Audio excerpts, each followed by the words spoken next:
ఇంటి పేరు మాత్రమే మంచు, కానీ వాళ్ళ ఇంట్లో ఎప్పటికీ మంటలే పుడుతున్నాయి. అదేనులా డైలాగ్ కింగ్, కలెక్షన్ కింగ్ అని మోహన్ బాబు ఇంటి ముచ్చట. ఈ గొడుస్తలేదు ఆ గొడుస్తలేదు, ఇద్దరు కొడుకుల నడమ పచ్చగడ్డేస్తే భగ్గుమనే తట్టుంటారు. అసొంటోలిగో ఇప్పుడు కొత్త పంచాది ముందటేసుకురు. చూసిండ్రా, మంచు మనోజ్ ధర్నా చేస్తున్నాడు.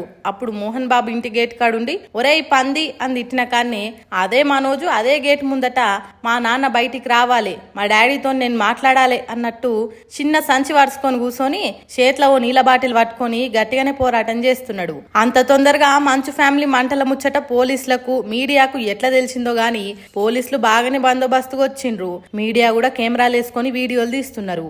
ఇప్పుడిప్పుడే చల్లారుతున్న మంచు మంటలు మళ్ళా ఎందుకు అంటుకున్నాయి అంటే అంతా మంచు విష్ణు చేస్తున్న గడుసు పనులతోనే అంటున్నాడు మంచు మనోజు. తన బిడ్డ పుట్టినరోజును జైపూర్లో చేసుకుందామని రాజస్థాన్ రాష్ట్రం బయలుదేరిండట. అక్కడ బిడ్డ పుట్టినరోజు సంబరాలలో ఉంటాడు కదా మంచు మనోజు.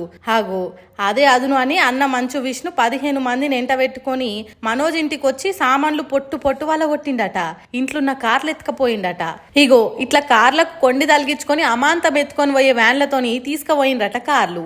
ఆ కార్లు మంచు విష్ణు ఆఫీసులు ఉన్నాయట. పోలీసులకు చెప్తే తీసుకొస్తాం, రికవరీ చేస్తామని అంటున్నారట గాని తీసుకొస్తలేరట.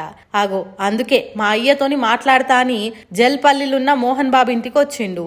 ఏంది నాన్న, అన్న నా బతుకు నన్ను బతకనిస్తలేడు, మీ ఆస్తులు వద్దన్నా కదా, అయినా ఇంకా నన్ను ఎందుకు నాన్న తిప్పల పెడుతున్నారు అని అడుగుదామని వచ్చిండట. కానీ గేటు తీయలేదు, లోపలికి రానియలేదు. పోలీసులు కూడా మీ తండ్రి రమ్మంటేనే లోపలికి పోవాలి, లేకుంటే పోవద్దు అని చెప్పిండ్రట.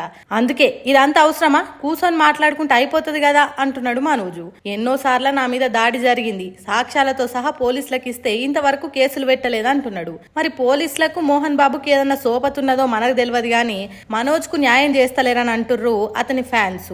చూడాలి మరి ఈ లొల్లి ఎన్ని రోజులు నడుస్తుందో, ఎంత దూరం పోతుందో.